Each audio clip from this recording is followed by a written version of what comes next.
ఒత్తిడి తీసుకొచ్చినాం కదా, ఇవన్నీ మేము సాధించిన విజయాలు కాదా? 2.5 సంవత్సరాలలో 30 నెలల్లో 70,000 ప్రభుత్వ ఉద్యోగాలు ఇచ్చిన ఏ ప్రభుత్వం ఉన్న ఈ దేశంలో నేను సూటిగా సవాలు విసురుతున్నా. శాఖల వారీగా లెక్కలు చెప్తా, అసెంబ్లీకి రాండి. 30 నెలల్లో 70,000 ప్రభుత్వ ఉద్యోగాలు ఇచ్చి నిరుద్యోగుల ఆత్మగౌరవాన్ని నిలబెట్టిన ప్రభుత్వం మాది కాదా? ఇవాళ అందుకోసం ఈ ప్రభుత్వం పోవాలనా? ప్రజాపాలన పోవాలనంట, పాపాల భైరవుడు రావాలనంట. ప్రజాపాలన ఎందుకు పోవాలి? రేషన్ కార్డులు ఇచ్చినందుకు పోవాలనా? సన్నబియ్యం ఇచ్చినందుకు పోవాలనా? ఇందిరమ్మ ఇల్లు ఇచ్చినందుకు పోవాలనా? ఉచిత కరెంట్ ఇచ్చినందుకు పోవాలనా? లేకపోతే మీ ఫీజు రియంబర్స్మెంట్ చేసినందుకు పోవాలనా? 21,000 కోట్ల రూపాయల రైతు రుణమాఫీ చేసినందుకు పోవాలనా? ఎకరాకు 6,000 లెక్కన 27,000 కోట్లు ఇప్పటికీ రైతు భరోసాలు ఇచ్చినందుకు ప్రజాపాలన పోవాలనా? నర్సరీ నుంచి 12వ తరగతి వరకు నాస్టతో పాటు లంచ్ పెట్టి పిల్లల చదువులను బాగు చేసినందుకు పోవాలనా? స్కిల్ యూనివర్సిటీ తెచ్చినందుకు పోవాలనా? ఏటీసీలు అడ్వాన్స్ టెక్నాలజీ సెంటర్లు తెచ్చినందుకు ప్రజాపాలన పోవాలనా? పాలిటెక్నిక్లను పునరుద్ధరించినందుకు ప్రజాపాలన పోవాలనా? దేనికోసం ప్రజాపాలన పోవాలని నేను అడుగుతున్నా. నువ్వు వదిలేసిన ఎస్ఎల్బిసి ఈ నల్గొండ జిల్లా ఫ్లోరైడ్ బాధితులు కాళ్ళొంకర, చేతులొంకర, నడువంకర దశాబ్దాల కొద్దీ ఫ్లోరైడ్ పీడిస్తుంటే ఆనాడు కోమటిరెడ్డి వెంకన్న జానారెడ్డి గారు ఎస్ఎల్బిసి రాజశేఖర రెడ్డి గారిని ఒప్పించి పనులు ప్రారంభిస్తే 34 కిలోమీటర్లు పూర్తి చేసి 10 కిలోమీటర్లు నీకు అప్పచెప్తే 10 ఏళ్ళు పడావు పెట్టిన దుర్మార్గుడా. నువ్వు పడావు పెట్టిన ఎస్ఎల్బిసిని మేము పూర్తి చేసి 3,60,000 ఎకరాలు నల్లగొండకు తాగునీరు సాగునీరు ఇస్తున్నందుకు ఈరోజు మేము పోవాలేనా? దేనికి పోవాలి? మూసి కాలుష్యం. మా అక్కలీడుండ్రు, మా ఐలే ఆడున్నాడు, మా కుంభమణిలు ఈయనే ఉన్నాడు. నా జన్మదినం అంటే హైదరాబాద్లో ఉండకుండా భువనగిరికి వచ్చి పాదయాత్ర చేసిన లక్ష్మీ నరసింహస్వామిని దర్శనం చేసుకొని భువనగిరి మూసి ఎంబడి చేసిన. ఆ మురికి గురించి ఇంకా నేను చెప్పుడు కంటే మా అక్కలు చెప్పారు. ఒక అక్క వచ్చి నాతో మాట్లాడింది, అయ్యా నిన్న మొన్ననే నా దగ్గరకు వచ్చి పలకరించి మాట్లాడితే ఎంతమంది పిల్లలు అడిగిన, 2 పిల్లలు, పెద్దోడు ఉన్నాడా, కొడుకు చిన్నామె బిడ్డ అని. ఏం చేస్తున్నారంటే నిన్న మొన్ననే కొడుకు పెళ్లి చేసిన వాడిని పట్నం తోలినా అన్నది. ఎందుకక్క పట్నం ఎందుకు తోలినామంటే, అయ్యా పెళ్ళైన పిల్లలు ఈడు ఉంటే ఈడ ఉండే నీళ్లు తాగినా ఈడ వండిన పంటలు తింటే వాళ్ళ కడుపులో పుట్టబోయే బిడ్డ కన్నొంకర్ను కాలొంకర్ను పోతుంది. ఈ మూసి కాలుష్యము మా పట్ల కర్కశంగా రాక్షసంగా ఉన్నది. వాసన చూస్తున్నావు కదయ్యా, నాకు ఇష్టం లేకపోయినా నా కొడుకుని పట్నంలో కూలినాలు చేసుకోమని పంపించిన అని చెప్పింది. అంటే ఇవాళ మూసి కాలుష్యంతో అటు ఇబ్రాహీంపట్నం కావచ్చు, భువనగిరి కావచ్చు, కొత్త మునుగోడు కావచ్చు, నల్గొండ ఆ దారి మొత్తము ఇవాళ మీ పరిస్థితులు ఎంత దారుణంగా ఉన్నాయో. మరి మూసి ప్రక్షాళన చేస్తున్నందుకు ఇవాళ దిగిపోవాలనా? దేనికోసం దిగిపోవాలని నేను అడుగుతున్నా. పాపాల భైరవుడు రావాలనంట. పాపాల భైరవుడు వస్తే ఏం చేస్తాడయ్యా?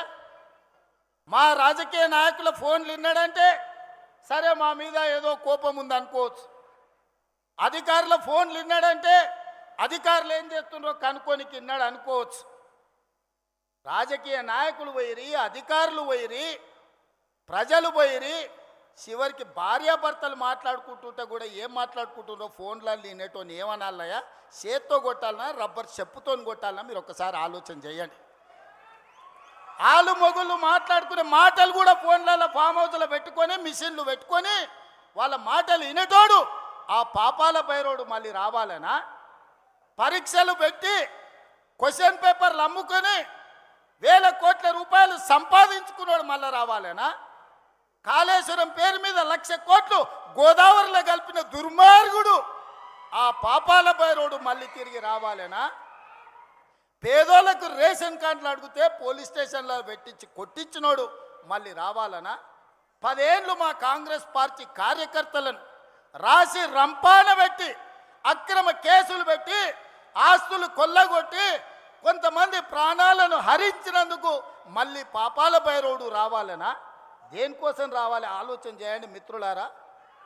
ఇవాళ మీరు అడిగిందల్లా చేసినాం, శాయశక్తుల ప్రయత్నం చేసినాం. ఒకవేళ చెయ్యకపోయినా మీ మీద ఎవరి మీద నాన్న వాళ్ళ మీద అవతల మీద యువతల మీద ఏమన్నా అక్రమ కేసులు పెట్టుడు కానీ లేకపోతే వాళ్ళని ఏమన్నా ఇబ్బంది పెట్టుడు కానీ జరిగిందా? మరి పాపాల భైరవుడు ఎందుకు రావాలని నేను అడుగుతున్నా. అందుకే మిత్రులారా, ఇవాళ ఒక్కటే ఆలోచన చేయండి. మీరు కూడా గ్రామాలల్లో 10 ఏళ్ళ బీఆర్ఎస్ పాలన, 12 ఏళ్ళ మోడీ పాలన, 10 ఏళ్ళ ఇందిరమ్మ పాలన మీద రచ్చబండలలో చర్చ పెట్టండి.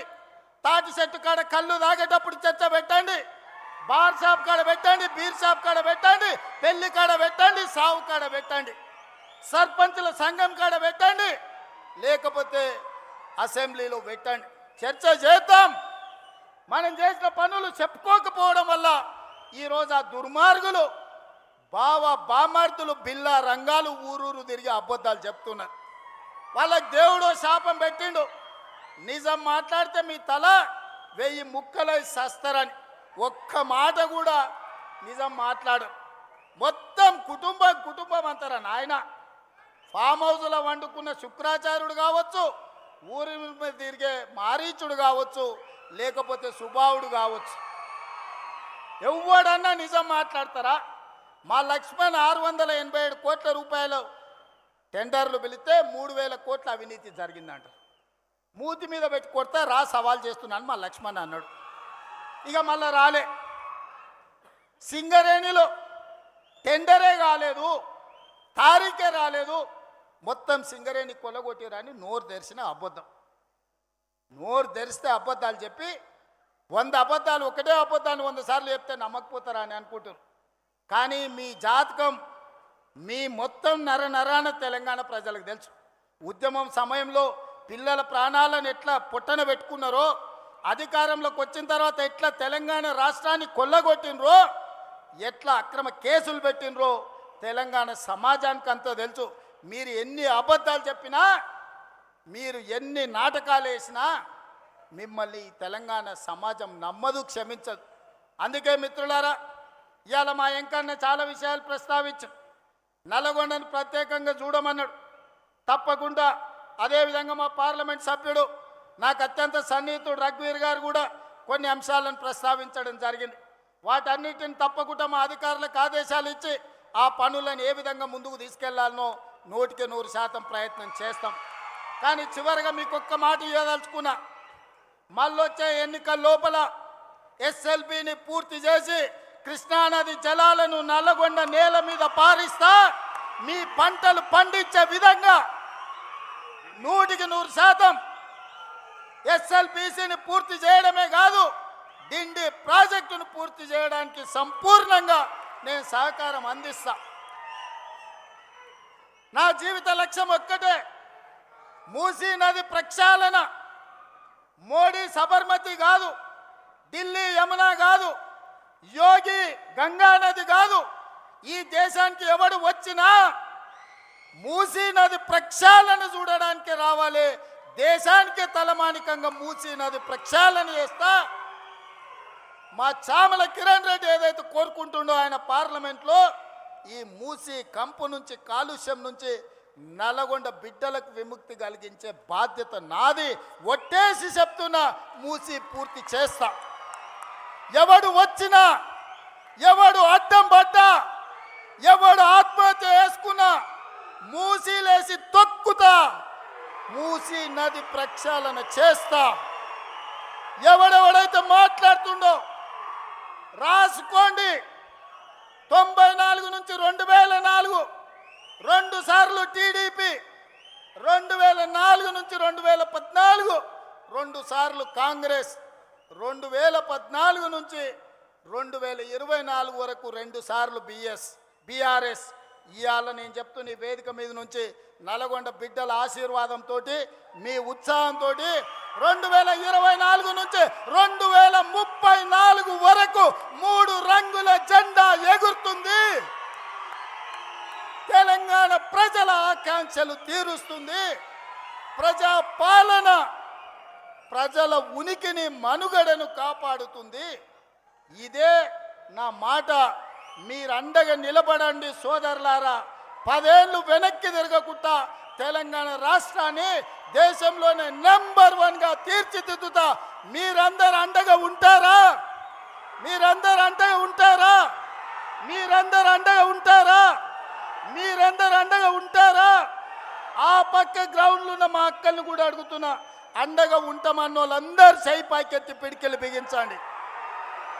జై కాంగ్రెస్, జై జై కాంగ్రెస్, జై కాంగ్రెస్.